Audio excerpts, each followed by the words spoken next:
Bismillah, assalamualaikum warahmatullahi wabarakatuh. Barengan sama Nobo di sini, ketemu lagi di Melintir, mengobrol sambil nyetir. Kali ini beneran ngobrol, nggak ada produksi yang gimana-gimana, pakai handphone aja, nggak pakai mic segala macam. Gue buka kali ya, jangan kacamata hitam lah. Samsung Galaxy A15, satu buah handphone mid entry levelnya Samsung, tapi naik kelas. Menarik ya, karena perubahannya emang lumayan berasa dibandingin dengan Samsung Galaxy A14. Ini kita ngomongin yang versi LTE by the way, karena emang A15 series tuh ada dua, ada 5G, ada LTE. Kita ngomongin yang LTE-nya dulu aja. Yang 5G-nya lihat reels gue aja ya di Instagram @taufiknobo. What's so interesting about this Samsung Galaxy A15 LTE starts 28.999? Apakah itu bukan satu buah handphone yang mahal, Fik? Depends. Kalau lo ngebandinginnya mungkin sama itel, sama Tecno Transsion Group lah ya gitu. Mungkin lo akan menganggap wah Helio G99 harusnya harganya nggak 2 jutaan, mungkin ya, 1 juta atau mungkin 2 juta rendah lah gitu ya, nggak sampai 28.999. Tapi sebenarnya di ranah Samsung, kalau misalnya kita ngebandinginnya Samsung ke Samsung aja, itu perubahannya lumayan loh. Dari yang tadinya pakai Exynos 850, dia berubah ke Helio G99. Perubahan dari proses fabrikasinya, terus juga kemampuan CPU-nya gitu ya, clock-nya segala macam, ini ada peningkatannya. Terus kita coba kalau ngelihat ke bagian RAM-nya, ada peningkatan juga. Dari yang tadinya masih starts A14 tuh bahkan ada yang 4 GB, 6 GB rata-rata, ini udah mulai dari 8 GB sekarang. Terus storage-nya, nah ini ada permainan, emang ada dua, bukan permainan ya, ada dua jenis maksudnya. Ada yang 128, ada yang 256. Yang gue pegang ini yang 256. Layarnya tadinya si Samsung Galaxy A14 itu masih pakai PLS LCD. Ini sekarang udah pakai Super AMOLED. Refresh rate-nya ada peningkatan. Dari yang LTE tahun lalu A14 itu 60Hz, sekarang ke 90Hz. Kameranya 50 megapiksel tanpa OIS, baterai 5000 mAh, charging speed-nya meningkat dari 15 ke 25 watt. Benar, mungkin kalau lo ngelihat ada handphone lain yang lebih berani menawarkan lebih murah dengan spesifikasi lebih tinggi. Tapi kalau yang gue lihat ya, Samsung tuh mencoba menawarkan lebih dari sekedar spesifikasi. Dia menawarkan sesuatu yang baru, namanya adalah security. Nah ini yang menarik nih sebenarnya.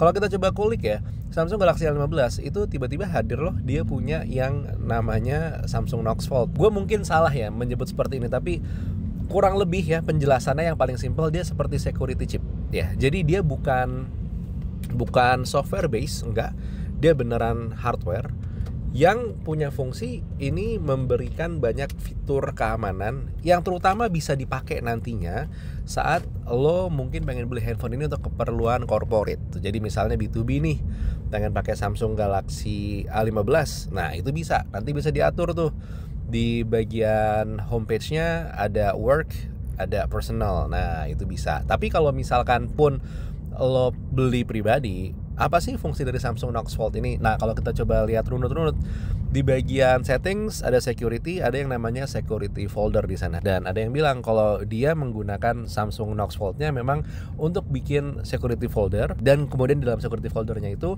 isinya hanya gallery dan juga apa ya, itu lagi dia bilang yang penting, ini internet banking, nah atau banking, aplikasi perbankan. Setiap kali dia melakukan transaksi, dia tinggal langsung screenshot, dan otomatis screenshotnya itu hanya akan tersimpan di security folder yang ada di gallery. Di dalam security folder dia nggak akan campur dengan gallery atau screenshotan yang lain. Nah ini buat yang pengen ngumpet-ngumpet bertransaksi dari istri itu bisa dilakukan di sini ya. Tapi catat ya, bukan berarti dengan hadirnya Samsung Knox Vault lo juga bisa tiba-tiba install aplikasi undangan, aplikasi resi dari ekspedisi segala macam.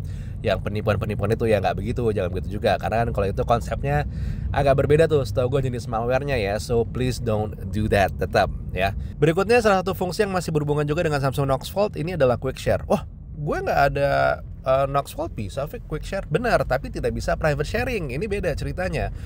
Jadi private sharing itu adalah satu buah menu khusus di dalam Quick Share. Jadi begitu lo akses Quick Share, lo klik tombol titik 3 di kanan atas, ada tulisannya tuh private sharing. Nah private sharing ini memungkinkan lo untuk bisa sharing satu buah foto gitu ya, tapi di data atau di limit gitu ya, dibukanya berapa kali atau dibukanya berapa lama, berapa jam, berapa menit. Bahkan lo bisa melihat nih nanti ada datanya gitu ya, si orang ini membuka foto yang lo berikan akses private itu berapa kali dan di jam berapa aja. Notifikasinya bisa dilihat. Dan ini hanya bisa dilakukan sesama Galaxy Phones dan juga hanya Galaxy Phones yang memiliki Samsung Knox Fold aja. Oh ya, kalau lo merhatiin dari tadi fitur-fitur simple yang gue bahas untuk Samsung Galaxy A15, mungkin lo kepikiran ya, loh Samsung Galaxy A14 kemarin kan pakai One UI Core, apakah berarti sekarang Samsung Galaxy A15 tidak One UI Core lagi? Jawabannya enggak, karena Samsung Galaxy A15 kali ini hadir dengan One UI 6 ya, ini full version. Jadi ya fitur-fitur normal dari Samsung Galaxy ya pada umumnya bisa lo nikmatin di Samsung Galaxy A15 ini, nggak ada fitur-fitur yang di-cut lagi. Kalau kita ngomongin masalah penggunaan sehari-hari, jujur Helio G99 ini gue gimana bilangnya ya, ini udah satu buah chipset favorit kebanyakan orang gitu. Jadi jalannya mah ya asik-asik aja gitu kan si Helio G99.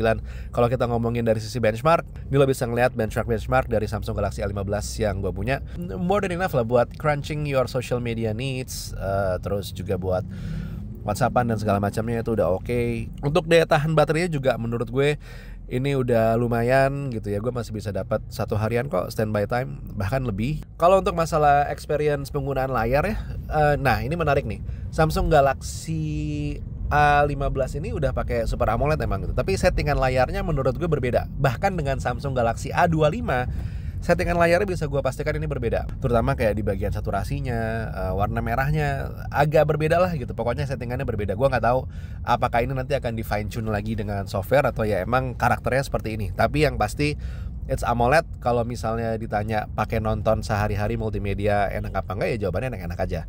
Tapi apakah kelasannya sama dengan Samsung yang harganya 4 juta gitu ya? Beda, itu jawabannya beda. Speaker dia emang cuma satu di bagian bawah. Dan untuk masalah hasil kamera, nah ini emang menurut gue hasil fotonya kelasan Samsung Mid Entry loh. Ini udah lumayan ya Samsung Galaxy A15. Gue bisa ngelihat dynamic range-nya udah cakep untuk kelasannya gitu. Bukan yang paling cakep ya, tapi buat kelasannya oke lah, boleh. Terus kalau hanya untuk posting-posting social media juga menurut gue ini udah oke. Walaupun emang gue bisa ngelihat ya dari beberapa foto yang gue ambil, sharpeningnya berasa. Dan by the way, kalau kita ngomongin Samsung Galaxy A15 ini antara yang 5G dan juga yang LTE, menurut gue ya secara hasil foto-fotonya ini cukup identik. Nah untuk hasil video emang ini nggak ada stabilisasinya nih si Samsung Galaxy A15 gitu. Tapi masih bisa lah kalau emang lo pengen merekam 1080 30 fps, kamera depan dan juga kamera belakang mentok di situ. Now by the end of the day, kalau ditanya gitu ya, Samsung Galaxy A15 fix jadi worth it apa enggak?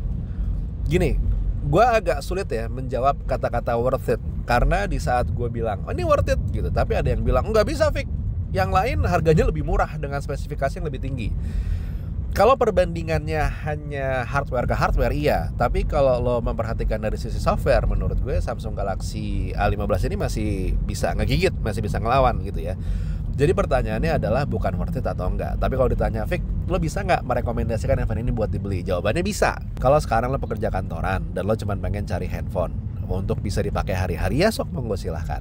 Kalau misalnya lo pekerja kantoran pengen cari handphone kedua cuman bisa WhatsAppan, simple-simple aja social media, sok monggo silahkan. Kalau misalkan lo pengen membeli handphone ini untuk orang, nah ini menurut gue positioning yang sangat menarik. Handphone ini nggak malu-maluin banget untuk dikasih ke orang beneran nih. Samsung Galaxy A15 ini pantas banget buat dikasih ke orang, karena secara harganya dia nggak yang murah-murah banget tapi nggak terlalu mahal, secara fiturnya juga udah oke, dan dipakai daily usage juga hitungannya lancar-lancar aja, nggak yang kejet-kejet kerepotan gitu ya.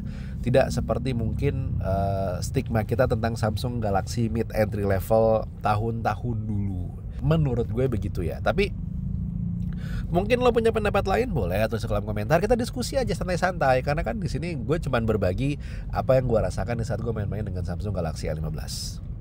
And that was me. Kalau lo gimana? Tulis di kolom komentar. Kita ketemu di video berikutnya. Buat sekarang Taufik Nomo undur diri. Assalamualaikum warahmatullahi wabarakatuh. Bye.